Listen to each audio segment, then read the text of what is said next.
Et aux manettes de ce journal, ce soir, c'est Laure Gérard. Bonsoir Laure. Bonsoir Aurélien, bonsoir à tous. Au sommaire de cette édition, des accords politiques se font aussi dans notre département. Oui, et le parti Europe Écologie Les Verts présentera-t-il des candidats dans certaines circonscriptions suite à des discussions qui ont lieu en ce moment avec la France Insoumise en local, vous le verrez. Et puis dans le reste de l'actualité, un spectacle de Monster Truck qui a amusé petits et grands à Ruaudin ce samedi et un marché aux fleurs très printanier, l'événement Fleurissement Place des Jacobins.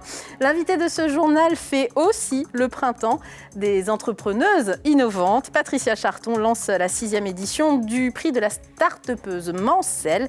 Les inscriptions sont ouvertes. On ouvre ce journal, Laure, avec un peu de politique et les tractations autour des législatives. C'est acté. Europe Écologie Les Verts et la France Insoumise ont trouvé un accord ce dimanche pour les élections législatives de juin prochain. Il garantit 100 circonscriptions pour les Verts, dont 30 seraient gagnables. À l'échelle locale, les discussions commencent entre les responsables départementaux des partis. Les Verts avaient déjà une liste de candidats à positionner dans les 5 circonscriptions de la Sarthe, mais bien sûr, de nouvelles négociations commencent avec la France Insoumise pour savoir qui sera proposé et où. On écoute Samuel Guy, joint par téléphone. Il est porte-parole Europe Écologie Les Verts en Sarthe. Aujourd'hui, cet accord au niveau national, il doit être décliné au niveau local et nous allons aussi discuter dans les jours qui viennent avec la France Insoumise pour voir comment cela est possible. Nous avions, nous, en interne, désigné des candidats sur les 5 circonscriptions, justement pour être sûrs, et certains qui ont déjà commencé aussi un peu leur campagne, à rechercher des soutiens, etc. Donc nous nous étions mis en position de le faire s'il le fallait. Nous sommes aussi du coup en position de discuter avec les autres forces de gauche, parce qu'il n'y a pas que Europe Écologie et la France Insoumise, ça n'a pas de sens un accord où il n'y a que nous deux. Et puis toujours au volet législatif, des candidatures se font connaître depuis quelques jours. Et parmi les candidats sur les 5 circonscriptions sartoises, des indépendants hors étiquette et qui sont tout à fait novices en politique pour certains, comme Julien Gadreau, candidat dans la 5e, détenu à ce jour par le député LR Jean-Carl Grelier. Vous le savez, cet habitant de Neuville-sur-Sarthe veut défendre une idée de transparence des comptes publics. Il souhaite rendre les bilans comptables de sa mandature s'il est élu public et facilement accessible sur les réseaux sociaux, par exemple. Le candidat se veut, comme vous l'avez vu sur son affiche, à l'écoute, mais aussi éco-responsable et exemplaire. Voilà, affaire à suivre. Un mot à présent, Laure, de la Banque alimentaire qui recherche toujours des bénévoles. La collecte de printemps, la grande collecte, a lieu le 21 mai prochain dans 4 hypermarchés Manceau et alentours, Auchan, La Chapelle-Saint-Aubin, Leclerc Les Fontenelles, celui d'Allonne et le Carrefour Centre-Sud. Alors rappelons que l'association comptait plus de 13 000 bénéficiaires en 2021 et que malgré un noyau dur de bénévoles, les équipes ont besoin de bras pour aider à la collecte et aussi à la logistique le 21 mai. Les renseignements, vous pouvez les avoir par téléphone, le téléphone qui s'affiche au bas de votre écran, et par mail ba720.collecte@banquealimentaire.org. À vos marques, prêts, feu, partez pour la 6e édition du prix de la start-upeuse Mancel. Qu'est-ce que c'est ? On va en parler avec l'invitée de ce journal, Patricia Charton, la présidente de Le Mans Développement, qui est sur notre plateau ce soir. Merci d'être avec nous. Vous êtes également vice-présidente de Le Mans Métropole, en charge du développement économique notamment. Alors, la 6e édition du prix La Start-upeuse Mancel est lancée. Ça s'adresse à qui, Patricia Charton ? Bonjour à tous, aux femmes. Oui, aux femmes. Oui, c'est bien. Déjà, il faut être une femme. Start-upeuse, en effet. Start-upeuse, il faut être une femme et il faut avoir un projet. Et un projet innovant, mais un projet viable, un projet réaliste, un projet qui va s'installer sur la métropole et qui va concrétiser et se développer avec une ambition certaine sur la métropole. Donc nous, les membres du jury, les partenaires, nous allons vérifier les différentes candidatures. Alors, ce projet, il doit être soit en cours de construction, soit déjà construit, mais il doit avoir moins de 3 ans. C'est ça l'idée. Tout à fait. Et le prix que l'on peut gagner quand on candidate, justement, quel est-il ? Alors, lorsqu'on est la lauréate, on a 3 000 € plus un accompagnement. J'insiste beaucoup sur le principe de l'accompagnement et de la visibilité que nous donnons à toutes ces candidates. Ensuite, il y a le prix coup de pouce, le prix espoir. 1 000 € chacune. Nous avons doublé ces sommes cette année. Certes, c'est symbolique dans la création d'une entreprise et sur la viabilité, mais en tout cas, c'est un signe que la métropole et que les partenaires participent, aident, accompagnent ces femmes à concrétiser leur projet. Et puis vous leur proposez de la visibilité médiatique également, et un réseau, bien sûr, puisque depuis le départ, la start-upeuse Mancel, c'est Le Mans Développement et la CCI. On imagine qu'il y a tout un réseau et un accompagnement derrière. Tout à fait. Il y a un vrai réseau. Enfin, j'insiste beaucoup sur le fait que sur la métropole du Mans, nous sommes un vrai réseau soudé et important. D'autres villes ne font pas ça. Nous avons vraiment cette notoriété-là de savoir accompagner les gens. Alors, pas que les start-upeuses, aussi les accompagnateurs des créateurs d'entreprises. Mais pour une jeune femme qui se lance, ou une femme de tout âge, qui ne sait pas où aller ou qui a quelques questions à poser, on est là pour y répondre. Alors là, on voit à l'image les sites internet de lauréates des années précédentes, et on peut le dire, la plupart des lauréates ont vraiment développé leur entreprise et font de belles carrières avec des entreprises qui se développent fort. Hein. Absolument, c'est notre fierté. C'est-à-dire que d'abord, on ne s'est pas trompé. On a accompagné des personnes qui avaient vraiment un projet réaliste. On a Fleur d'Issy, l'Agapette française, je ne veux pas tous les citer, Ketumi, toutes ces entreprises-là aujourd'hui fleurissent, se développent, vont plus loin que la Sarthe et créent le bonheur de leur... il faut parler de bonheur, c'est un bonheur de créer une entreprise. Très rapidement, ces femmes ont-elles proposé forcément des produits qui s'adressent aux femmes ? Non. Pas ça forcément. peut être des produits, à tout, mais bien entendu. Ce sont des femmes porteuses de projets, mais ce sont des projets généralistes, bien entendu.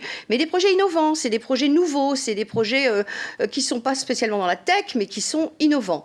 Sur le principe, il n'y en avait pas avant, il y avait, quel que soit le projet, c'est quelque chose qui est neuf dans le territoire. Alors, vous avez jusqu'au 4 septembre pour déposer votre dossier, et les prix, enfin le prix et les deux autres prix seront remis le vendredi 7 octobre à la CCI de la Sarthe au Mans. Aurélien, il y a des sites internet Bien évidemment, lemansdéveloppement.fr ou lemans.sarthe.cci.fr pour évidemment. rajouter quelque chose. Je voulais juste remercier les partenaires si c'était possible. Nous n'avions pas que la CCI, la métropole. Nous avons on ne va Orange, pas tous les citer, par contre, c'est SNCF, impossible. BNP, Horatio, mais c'est tout. Vous irez sur le site internet, vous verrez tous les partenaires. Ce sont des gens qui nous suivent. Très bien, merci. À présent, Laure, sur un événement populaire, bruyant et impressionnant, c'était samedi à Ruaudin. Oui, on peut même dire que c'était spectaculaire. Une petite centaine de personnes sont venues admirer les Monster Trucks en spectacle. Le principe, utiliser de grosses voitures pour casser d'autres voitures et faire des cascades, à ne surtout pas reproduire chez vous, bien évidemment. Anthony Piton et Hélène Galliana.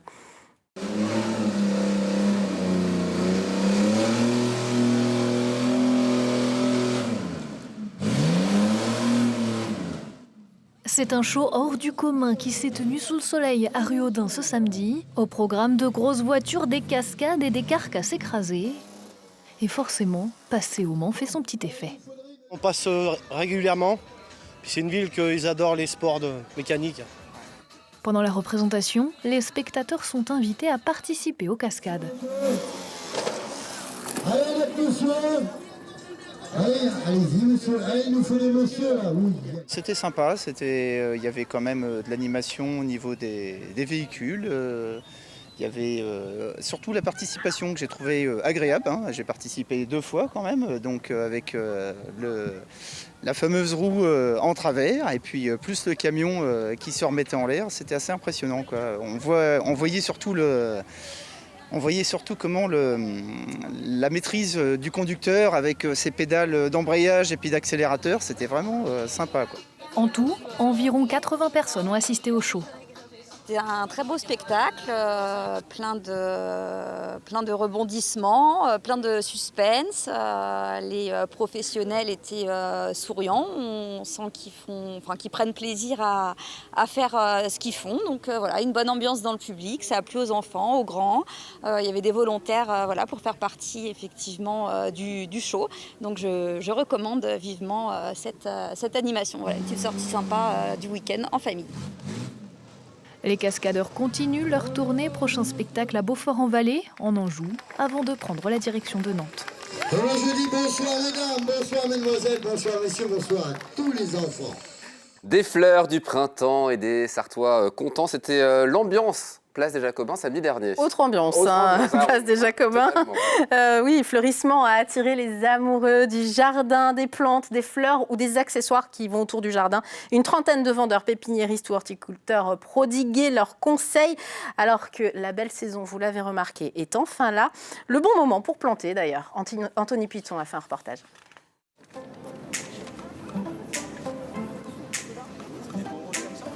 Pour les jardiniers amateurs, c'est le rendez-vous incontournable.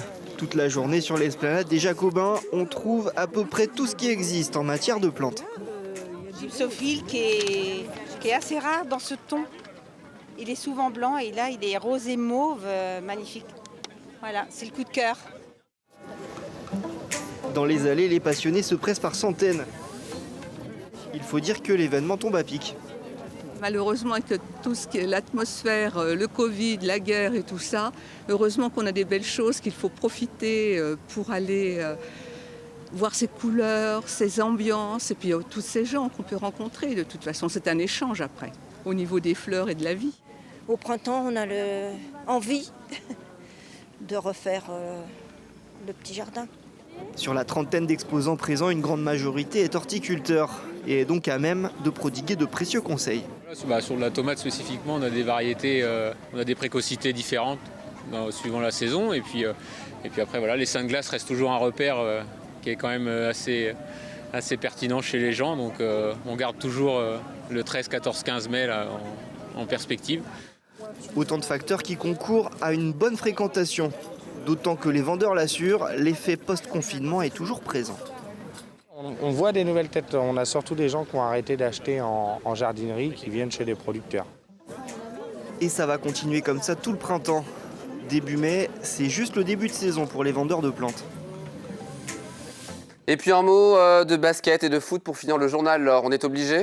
Oui. Bon, les équipes premières n'ont pas brillé ce week-end, et c'est le moins qu'on puisse dire. Le MSB en basket rencontrait Lyon-Villeurbanne dans la capitale des Gaunes en championnat de France. Et c'est Lyon qui s'est montré le plus offensif pour creuser l'écart dans le quatrième quart-temps, gagnant à domicile, donc 86-74. Et puis une troisième défaite consécutive pour le Mans FC.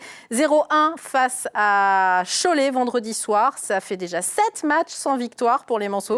Une mauvaise série que ne manquera pas de commenter, bien sûr, Antoine Besson dans 72 Sports. Dans quelques minutes, Aurélien ? Évidemment, nous, c'est la fin de ce journal. C'est ça. 19h, mais avant, météo, publicité. Oui, voilà. Et au quotidien, la suite, on se retrouve. Au quotidien, la suite, et je suis avec vous. Mais bien sûr, restez là. Formidable. À tout de suite, vous aussi.